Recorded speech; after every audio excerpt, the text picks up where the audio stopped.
बिस्मिल्लाहिर्रहमानिर्रहीम, अस्सलाम वालेकुम एंड गुड मॉर्निंग। मैं हूं समर अब्बास, आप मेरा डिजिटल चैनल देख रहे हैं। आज की इस वीडियो में जनाब हम बात करेंगे सोशल मीडिया से मुतालिक। पाकिस्तान में सोशल मीडिया से मुतालिक एक अच्छी खबर है और एक बुरी खबर है। अच्छी खबर भी आपको बताऊंगा और बुरी खबर भी बताऊंगा कि वो क्या है पाकिस्तान के अंदर। बुरी खबर मुझे ज़्यादा खौफनाक लग रही है। दूसरा, इमरान खान ने एक गवाह के बारे में कहा है कि मुझे उसका बड़ी शिद्दत से इंतजार है, क्योंकि साइफर केस में इमरान खान के खिलाफ जो है इसमें जिरा शुरू हो गई गवाहान के ऊपर। 4 गवाहान पर जिरा हुई है, कल और आज मजीद गवाहान पर जिरा होगी। और एक गवाह का इमरान खान को बड़ी शिद्दत से इंतजार है, जिसका वो कह रहे हैं कि आप सब लोग बड़ा इंजॉय करेंगे। कौन सा ये गवाह है और क्यों इंतजार है आपको बताऊंगा। और नाज़रीन, नवाज शरीफ ने बिलावल भुट्टो जरदारी की जानिब से जो नवाज शरीफ पर तनकीद हो रही है उस पर पार्टी को रद्द अमल ना देने की हिदायत जारी कर दी, उसे इग्नोर करने का कहा है। पार्टी को क्यों कहा है आपके साथ ये डिटेल्स भी शेयर करेंगे। और जनाब आपको बताऊंगा कि जो मैं सोशल मीडिया की बात कर रहा हूँ, तो चीफ जस्टिस पे तनकीद के ज़िम्न में जो जीआईटी बनी थी, उस जीआईटी से मुतालिक अब तफसीलात ताज़ा तरीन जा रही है कि 500 अफराद की एक लिस्ट बना ली गई है कि जिनके खिलाफ कार्रवाई जो है की जाएगी। कुछ साथियों के नाम भी शामिल हैं। कौन कौन से जर्नलिस्ट हैं, कौन लोग हैं जिनके नाम शामिल हैं, इसमें आपके साथ डिटेल शेयर करूंगा इस वीडियो के अंदर एक्सक्लूसिवली। और बात करें कि हम गौहर एजाज को दे दिया गया निगरान वज़ीर दाखिला का चार्ज भी। और आज जलसा हो रहा है मियां नवाज शरीफ का एबटाबाद में, और पीपल्स पार्टी ने कहा है हम ये जलसा नहीं होने देंगे। किसी क्लैश का खदशा भी मौजूद है। और तहरीक इंसाफ ने कल एक टिकटॉक जलसा किया। इनोवेशन जो है वो तहरीक इंसाफ पे ख़त्म है। शुरू भी तहरीक इंसाफ से होती है और ख़त्म भी तहरीक इंसाफ से होती है। टिकटॉक जलसे के 1 घंटे में 10 करोड़ से ज़ायद व्यूज़ आ गए। ये 1 करोड़ से ज़ायद, 10 मिलियन से ज़ायद व्यूज़ आए, 1 करोड़ से ज़ायद उनके व्यूज़ आए। ये एक बड़ा एक नया सक्सेसफुल आइडिया था पीटीआई का। अच्छा, आपसे इससे पहले कि मैं डिटेल्स पे जाऊं, आपसे रिक्वेस्ट है कि चैनल को सब्सक्राइब जरूर करें, वीडियो पसंद आए तो उसे लाइक करें और बेल आइकन प्रेस करें ताकि आपको तमाम वीडियो की अपडेट, तमाम वीडियोस की अपडेट आपको मिल जाए करे, नोटिफिकेशन आपको मिल जाए करे। अच्छा, पहले जरा बात करते हैं सोशल मीडिया के बारे से। कल army chief general Asim Munir ने कन्वेंशन सेंटर इस्लामाबाद में निगरान वज़ीर आज़म अनवारुल्लाह काकड़ के हमरा नौजवानों से इंटरेक्शन किया। मैंने पिछली वीडियो डिटेल की है उस पूरे इंटरेक्शन के वाले से, क्या क्या हुआ, कब क्या हुआ। वो जो आंखों देखा मेरा हाल था, जो मैंने देखा सुना, सवालात क्या हुए, जवाब क्या दिया गया, टोन क्या थी, टेनर क्या था, उसमें मैंने बड़ी डिटेल्ड एक वीडियो की है। एक उसमें से खबर में मिस कर गया था। वो खबर आर्मी चीफ ने ये कहा है जनाब के द इकोनॉमिस्ट हो या गार्डियन हो, ये जितने भी इंटरनेशनल जरीदे हैं, $500 मिलियन दे के कोई भी आर्टिकल वहाँ छपवा सकता है। अब पीटीआई के लोग, जब मैंने ट्वीट किया कल, तो पीटीआई के लोग कह रहे हैं जी कि ये इमरान खान के द इकोनॉमिस्ट में आर्टिकल के बारे में कहा गया था। अब वो इकोनॉमिस्ट ने आर्टिकल नहीं लिखा था, वो आर्टिकल इमरान खान का अपना आर्टिकल था। दूसरा, जो इसमें एक तारीफी आर्टिकल आजकल आया था, ब्लूमबर्ग में छपा था, तो वो मेरा से नवाज शरीफ साहब की वो हक में ज़रा ज़्यादा चीज़ें वहाँ पे आई थी। मैं समझ रहा हूँ कि नून लीग वालों को ज़रा करनी चाहिए फिक्र कि ये ज़्यादा मुझे लगता है कि मियां नवाज शरीफ पे जो है वो फिट आता है। ये इमरान खान वाले मामले पे फिट मुझे आता हुआ नज़र नहीं आ रहा, क्योंकि वो इमरान खान का अपना ज़ाती लिखा हुआ है उनका आर्टिकल था। तो ये मुझे उस पीटीआई के पैरा में मुझे ये उनका जुमला नज़र नहीं आ रहा। मुझे नवाज शरीफ के वाले से, अल्दो उनका टारगेट नवाज शरीफ नहीं होगा, वो एक और कॉन्टेक्स्ट में बात कर रहे थे बाय द वे, वो इस कॉन्टेक्स्ट में बात नहीं कर रहे थे। लेकिन नवाज शरीफ का जो कि आर्टिकल छपा था आजकल ब्लूमबर्ग में, जिसकी नून लीग ने बड़ी तारीफ और बड़े चर्चे किए थे, तो वो आर्मी चीफ कह रहे हैं $500 मिलियन दे के छप जाता है।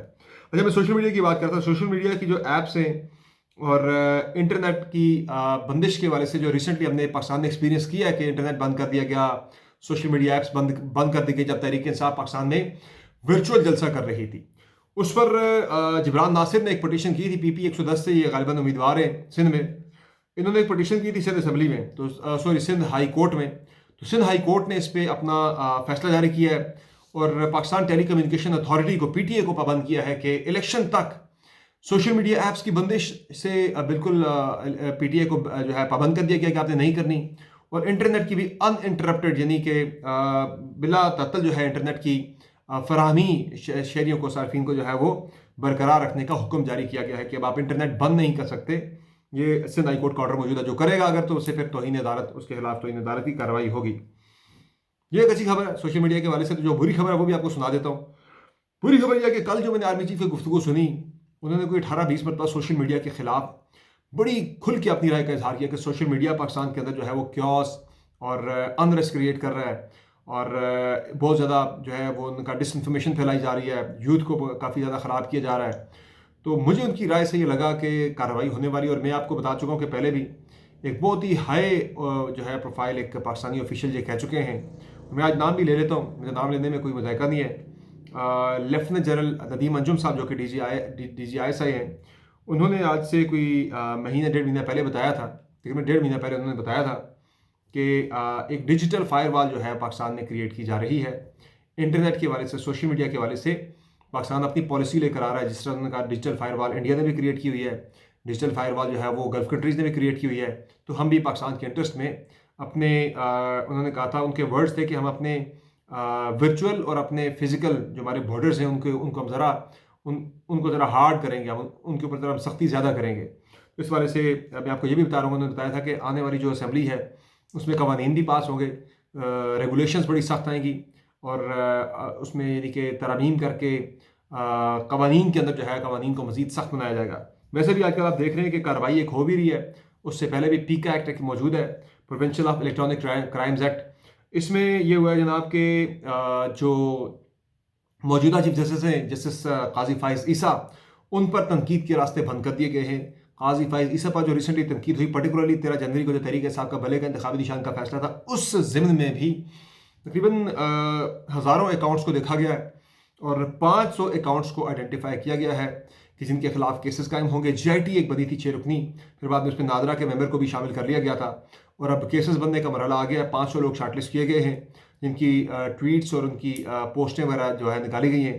इसमें सिर्फ पोस्ट जो है नहीं है, पोस्ट पे कमेंट या पोस्ट को शेयर करने वाला जो है सबके खिलाफ कार्रवाई हो सकती है। कुछ साफियों के नाम भी इनिशियली पता लगा कि उस लिस्ट में शामिल है, जिनमें सिद्दीक जान के नाम की बात हो रही है, जिसमें समी इब्राहिम की बात हो रही है, जिसमें आदिल राजा की बात हो रही है। आदिल राजा साफ़ी तो नहीं है, अदील राजा की बात भी हो रही है उसमें, और उसमें तारिक मतीन साहब की बात भी हो रही है कि इन लोगों के नाम जो है उन 500 अफराद की लिस्ट में शामिल है। लिस्ट मैंने देखी नहीं, लेकिन जो मुझे इत्तलात पहुंची अब तक मेरे तक वो यही है कि इस लिस्ट में नाम ये शामिल है। 500 लोग जो है वो शॉर्ट लिस्ट किए गए जिनके खिलाफ कार्रवाई क्या होगी, पर्चे होंगे, नाम ECL में डाल दिया जाएगा, नाम स्टॉप लिस्ट में डाल दिया जाएगा, नो फ्लाई लिस्ट में, वो मुल्क से बाहर नहीं जा सकेंगे। अच्छा, इसके अलावा साइफर केस में जरा शुरू हो गई है, 4 गवाहान पर जरा हो गई है। 25 जो गवाहान थे उनके बयान में रिकॉर्ड हो चुके हैं, 25 के।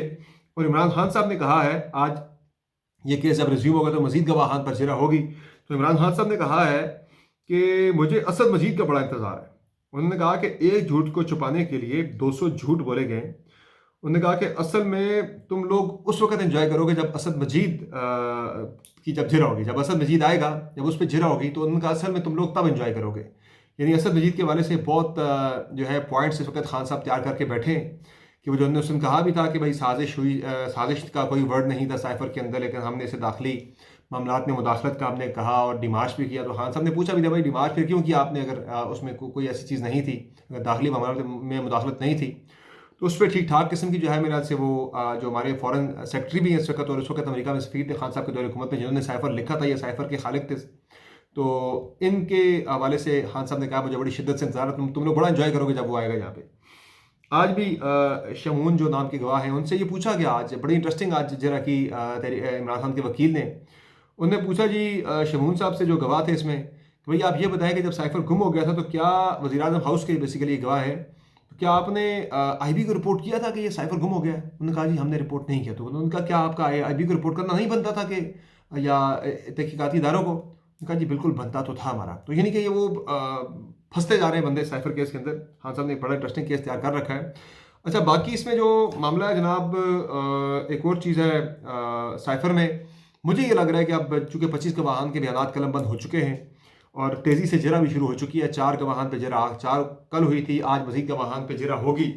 तो मुझे ये लग रहा है कि ये 8 फरवरी से पहले साइफर केस का फैसला सुना दिया जाएगा। और ऑब्वियसली एक जितनी चीज़ें भी अब इमरान खान के हक में अल्दो हुई हैं, जो आज़म खान का बयान था वो बहुत ज़्यादा इमरान खान के फेवर में था, लेकिन फिर भी मुझे इसमें जो एक माइंडसेट नज़र आ रहा है कि जो साइफर गुम होने वाला मामला है उसको जवाब बनाते हुए इमरान खान के खिलाफ जो है वो यानी सज़ा उन्हें शायद सुना दी जाएगी इलेक्शन से पहले अब इस केस के अंदर। दूसरा जनाब, सिर्फ साइफर नहीं बल्कि दीगर केसेस के अंदर भी सज़ा जो है वो जल्दी सुनाए जाने के का जो एहतमाम पूरा कर लिया गया है। और नैब के जो 2 केसेस हैं, एक है तोशाखाना केस और दूसरा है 190 मिलियन पाउंड केस, जिसे अलकादर ट्रस्ट केस भी कहा जाता है। दोनों केसेस में जज बशीर साहब आजकल रेडी यानी रोज़ाना की बुनियाद पर डायरा जेल में जाके इमरान खान के केसेस की समाअत कर रहे हैं। और वो जो कहते हैं ना, केस को पहिए लग गए, फाइलों को पहिए लगना होता है, और जो केस को पहिए लग जाना वो पहिए लग गए इमरान खान के केसेस को। और इसमें अब आज भी एक यानी कि गुज़िश्ता रोज़ समाअत थी इन्हीं जज बशीर साहब की जो एहतसाब अदालत है उसमें समाअत थी मियां नवाज शरीफ, आसिफ जरदारी और तीसरे जो इसमें थे एक यूसुफ रजा गिलानी। इन तीनों के केसेस की जो गाड़ियां लेने का जो तोशाखाना से केस था उसमें इनकी समाअत थी। तो वो समाअत जो है बगैर कार्रवाई के 13 फरवरी तक मुलतवी होगी। इलेक्शन के बाद, इलेक्शन के भी 5 दिन बाद तक के लिए मुलतवी हो गई, क्योंकि जज बशीर साहब जो है वो अडयाला जेल में समाअत कर रहे थे। बाकी साइफर के अलावा जो है तोशाखाना केस और 190 मिलियन पाउंड केस, इन दोनों केसेस में इमरान खान ने जेल ट्रायल के खिलाफ जो है एहतसाब अदालत के जेल ट्रायल के खिलाफ एक दरखास्त दे रखी थी इस्लामाबाद हाई कोर्ट में। तो इस्लामाबाद हाई कोर्ट ने भी फैसला महफूज कर लिया। जस्टिस साबिर फारूक और जस्टिस जहांगीरी साहब इसमें मौजूद थे। 2 रुकनी बेंच में फैसला महफूज हो गया है, लेकिन फैसला पता नहीं कितना अर्सा महफूज रहता है, क्योंकि केस की समाअत जो है वो बड़ी तेज़ी के साथ जारी है। इसमें भी इलेक्शन से पहले पहले सज़ा किसी एक केस में इमरान खान को देने का पूरा प्लान जो है वो नज़र आ रहा है। अच्छा, एक खबर है, वो खैर कल चल गई है डिटेल्स, कि जो निगरान वज़ीर इंडस्ट्रीज़ हैं गौहर एजाज साहब, उन्हें निगरान वज़ीर दाखिला का इजाफी चार्ज दे दिया गया है। और बाकी खबर एक ये है जनाब के मरीम नवाज़ ने कल कहा कि जो उनका जलसा था मियां नवाज शरीफ का, मरीम नवाज़ का, ननकाना साहब उन्होंने कहा जी कि इस दफ़ा नवाज शरीफ के लिए इतने ज़्यादा ठप्पे लगाने आपने इलेक्शन वाले दिन कि नवाज शरीफ को बैसाखियों की ज़रूरत ना पड़े। तो वो बेसिकली चाह रहे हैं कि हमें पीपल्स पार्टी को या किसी और जमात को शामिल ना करना पड़े, साथ बैसाखियों से मुराद उनकी यही कि इत्तेहादियों को शामिल ना करना पड़े। लेकिन नवाज शरीफ ने इसका एक प्लान बी पे काम शुरू किया हुआ है, और वो प्लान बी है कि वो पीपल्स पार्टी जितनी भी तनकीद कर रही है मुस्लिम लीग नून के ऊपर, मियां नवाज शरीफ ये उम्मीद लगाए बैठे हैं कि अगर मेरे नंबर कम हो जाते हैं तो मुझे पीपल्स पार्टी की सपोर्ट मिल जाएगी। यही वजह है कि बिलावल भुट्टो जरदारी जितनी भी तनकीद कर रहे हैं मियां नवाज शरीफ के ऊपर, उस पर इनिशियली कुछ रिस्पॉन्स आया था, पीएमएल की जानिब से आना शुरू हुआ था। ख्वाजा साद रफीक ने, एहसन इकबाल ने, नून लीग के दीगर लीडरान ने, मरीम औरंगजेब ने बिलावल भुट्टो जरदारी को जवाब देना शुरू किया था। लेकिन कल फिर मियां नवाज शरीफ ने अपनी पार्टी को पाबंद कर दिया है कि बिलावल भुट्टो जरदारी की जानिब से आने वाली तनकीद को नज़रअंदाज किया जाए, उस पर रद्द अमल ना दिया जाए, क्योंकि वो शायद इसलिए नहीं देना चाह रहे कि कल को बिलावल भुट्टो जरदारी जो है अगर उनकी ज़रूरत पड़ जाती है, हमें उनकी सीटों की वज़ीर आज़म का वोट हासिल करने के लिए हमें उनका वोट ज़रूरत पड़ जाता है, फिर हम किस मुँह से उनके पास जाएंगे। अगर हमने भी उन पर तनकीद कर रखी होगी तो नून लीग ने दोबारा से तनकीद का सिलसिला जो है वो पीपल्स पार्टी पे, पर्टिकुलरली बिलावल भुट्टो जरदारी पे रोक दिया है नवाज शरीफ की हिदायत के ऊपर। बिलावल भुट्टो जरदारी हालांकि दूसरी जानिब वो कह रहे हैं कि मुझे नून लीग के साथ हमने नहीं जाना, हमें इंडिपेंडेंट के साथ मिलकर हमें गवर्नमेंट बनानी पड़ी तो हम बनाएंगे, इनके साथ हम नहीं बैठेंगे, इनके साथ नहीं जाएंगे। वो ऑलरेडी इस चीज़ का ऐलान कर चुके हैं। बाकी फवाद चौधरी भी जो 9 मई के केसेस में शामिल तफ्तीश हो गए और इन्हें भी अब इस केस में शामिल कर लिया गया है। तो ये अपडेट्स हैं जनाब मोटी मोटी आज के दिन की। एबटाबाद में जलसा है नून लीग का, पीपल्स पार्टी वाले कह रहे हैं कि भाई इसी कॉलेज ग्राउंड में हमने जलसे की इजाज़त मांगी थी, हमें नहीं दी गई, तो अब नून लीग अगर जलसा करेगी तो हम जलसा नहीं करने देंगे। तो क्लैश वगैरह का खदशा भी मौजूद है, देखते हैं क्या होता है। अल्लाह करे प्रधानमंत्री किसी चीज़ें सारी आगे बढ़े और इंतखाबात जल्द से जल्द मुल्क के अंदर हो जाए। काफ़ी फिक्र है मुझे कि इंतखाबात किसी भी तरह हो जाने चाहिए, क्योंकि कभी क्या मसाइल कभी क्या मसाइल, ये सारी जो है ना वो एक जो कन्फ्यूजन है, जो बेचैनी है, ये सारी ख़त्म हो और इंतखाबात एक ही मरतबा हो, एक हुकूमत स्टेबल पाकिस्तान के अंदर आए। लेकिन स्टेबल गवर्नमेंट के लिए मैं ज़रा दोबारा से जोर दे के कहूँगा कि मुझे थोड़ा सा काम जो है वो मुश्किल लग रहा है, क्योंकि जिस तरह की चीज़ें इस वक्त मुल्क के अंदर हो रही है ना, मुझे स्टेबिलिटी शायद आती हुई इतनी ज़्यादा इलेक्शन के बाद नज़र नहीं आ रही। बाकी खान साहब का यूथ पे फोकस काफ़ी ज़्यादा, बाकी जमातों ने भी यूथ पे काम करना शुरू कर दिया है, सिर्फ जमातों नहीं बल्कि इदारों ने भी।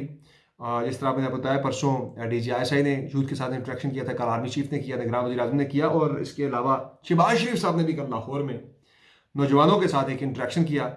वो बज़ाहिर तो एक लग रहा था कि कोई फिक्स मैच टाइप लग रहा था, लेकिन बीच में कुछ बड़े तल्ख सवाल भी उनसे हुए। तो ये जनाब मामलात हैं, ये अपडेट्स हैं। अगली वीडियो में दोबारा आपकी खिदमत में हाजिर होंगे, तब तक के लिए अपना ख्याल रखिएगा, इजाज़त दीजिए, अल्लाह हाफ़िज़।